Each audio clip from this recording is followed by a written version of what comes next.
l'actualité de ce week-end sera très littéraire. On commence avec le festival Interpolar à Reims. Un festival, comme son nom l'indique, entièrement dédié au polar, 8e édition. Et une invitée d'honneur, Dominique Manotti. Bonjour. Bonjour. Merci d'être sur ce plateau. Alors, vous publiez 2 ouvrages en fait cette année, L'évasion et puis ce petit ouvrage assez incroyable, Le rêve de Madoff. On va en parler dans un instant, mais d'abord, votre présence au festival Interpolar, c'est la 2e fois que vous venez. Pourquoi ?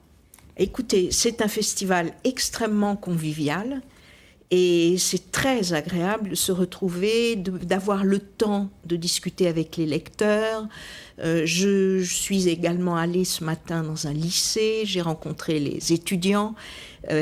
Voilà, les écrivains, ils ont besoin de ça.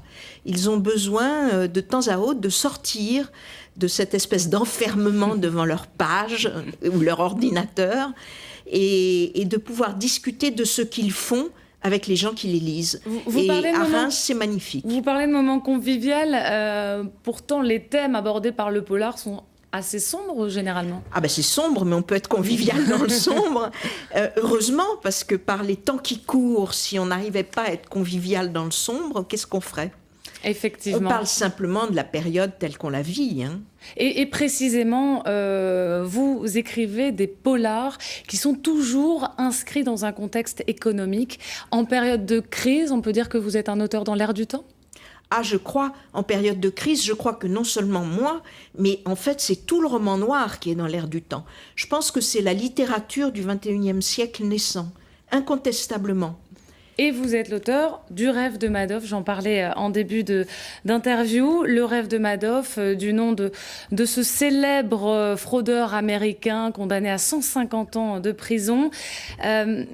Vous vous mettez vraiment dans la tête du criminel dans cet ouvrage. C'est facile pour une ancienne militante de gauche, car vous avez milité dans des syndicats. Oui, mais oui, c'est facile. Je veux dire, c'est le rôle des écrivains.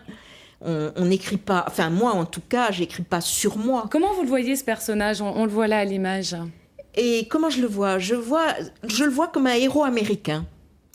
Depuis les années 80, depuis la libéralisation extrême, Madoff est le pur produit de l'économie américaine. Il est le héros américain, c'est-à-dire qu'il a poussé jusqu'au bout la logique de ses prédécesseurs.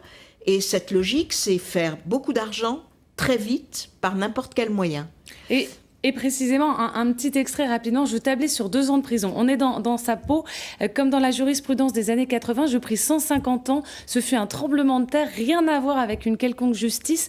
On m'a fait un procès en sorcellerie. Oui. C'est donc comme ça que l'Amérique, selon vous, règle ses problèmes ? Oui, absolument. C'est un système de bouc émissaire. Madoff n'avait rien à voir avec les subprimes, absolument rien. C'était tout à fait autre chose. Les responsables des subprimes ont ruiné des millions de gens et ils sont toujours en place. Madoff a ruiné 3000 personnes et il a 150 ans de prison. Seulement Madoff s'en est pris aux riches. Il ne faut pas ruiner les riches. On peut ruiner les pauvres, ça c'est pas grave, mais pas les riches. Et c'est cynique. Dominique Manotti dans La tête de Madoff, Le rêve de Madoff, un très beau petit ouvrage, parce qu'il est petit, mais très agréable à lire. Merci beaucoup Dominique Manotti d'être venu sur ce plateau. Et donc Interpolar, ça commence aujourd'hui, ça a déjà commencé d'ailleurs, et ça se poursuit tout le week-end. Et vous serez dans une table ronde à 15h45 à la demeure des Comtes de Champagne ce dimanche. Merci beaucoup.